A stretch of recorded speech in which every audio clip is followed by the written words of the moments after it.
बिलोनिया थानी रामठाकुर party R K रानी दास मंगई खरगसा बुखुंगनि नखुनि फासिंथि थाना झुनतलि बा सालमारिबो बिलोनिया थानाबो गवामानि कक्सेल जामानि हिंदी शाखा बिलोनिया थानि उछि स्रितिकान्त बर्धन इयागलो दक जुन सालमारि फंदाम चुकुतामै सतिबा तामजरा परशुराम थाना खबजाक दुबलार चान आमसेनि मुहुरितिमा नारो एकासिया बुफांगो मांगथै नरलाय खाजिजाक नुखा हिंदी शाखा परशुराम थानानि पुलिस इन्सपेक्टर डॉक्टर शैफुल इस्लाम थुनायनि नखुंनि बुखाक्तु सेमनका आरती रानी दासनि मांकथि जे थायो मानखा आबाबाय बुसाजोंनि नक 1.5 किलोमीटर हाय इंगानो बुसाजोंनि नगो सगनो सिगांनो महाय पातिमंबाय नखुंनि बर'नि बिसिंगो सोमो आसेमा नगजाखा परशुराम थानानि पुलिस इन्सपेक्टर मोहम्मद शैफुल इस्लाम कक्साना थांगे शाखा पातिमुं यागुयासागै फेनिक सदर शाखामनगो मांकथै पोस्टमर्टम खालामनाय उनाव उसी बिलोनिया बाय गोरोंगै ते बीएसएफ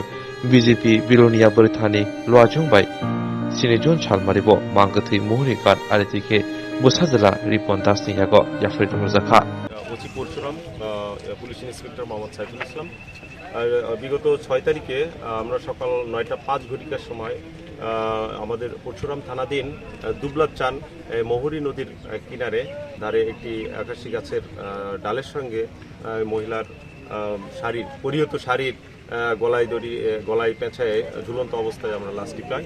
আমরা তাৎক্ষণিকভাবে পুলিশ টিম সহ সেখানে গিয়ে আমরা লাশটা উদ্ধার করি এবং সুরতাল ইনকোয়েস্ট রিপোর্ট তৈরি করি। ইনকোয়েস্ট রিপোর্ট তৈরি করার পরে আমরা এটা আনন্যাচারাল ডেথ একটা মামলা রুজু করি। সেই মামলার রেফারেন্সে আমরা মৃতদেহের ময়নাতদন্ত পোস্টমর্টম সম্পন্ন করি এটা ফেনী সদর হাসপাতালে। পোস্টমর্টম সম্পন্ন হওয়ার পরে আমরা সেখানে মর্গে ফ্রিজিংয়ে রাখি। আমরা ওসি বিলোনিয়ার সঙ্গে যোগাযোগ করি এবং বিএসএফ বিজিবি এবং ওসি বিলোনিয়ার মাধ্যমে আমাদের এই লাশটা আজকে আমরা হ্যান্ডওভার করলাম তাদের আত্মীয়র কাছে, তার ছেলের কাছে সৎকারের জন্য।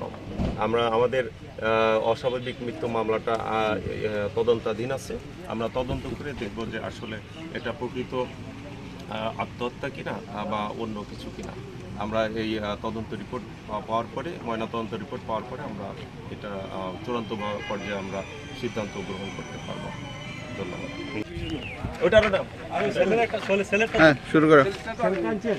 গত 5 তারিখ আমাদের বিলুনি আরটি পাড়ার বাসিন্দা আরতি রানী দাস, স্বামী সুরেন্দ্র দাস, উনি মিসিং 5 তারিখ মিসিং হয়েছে।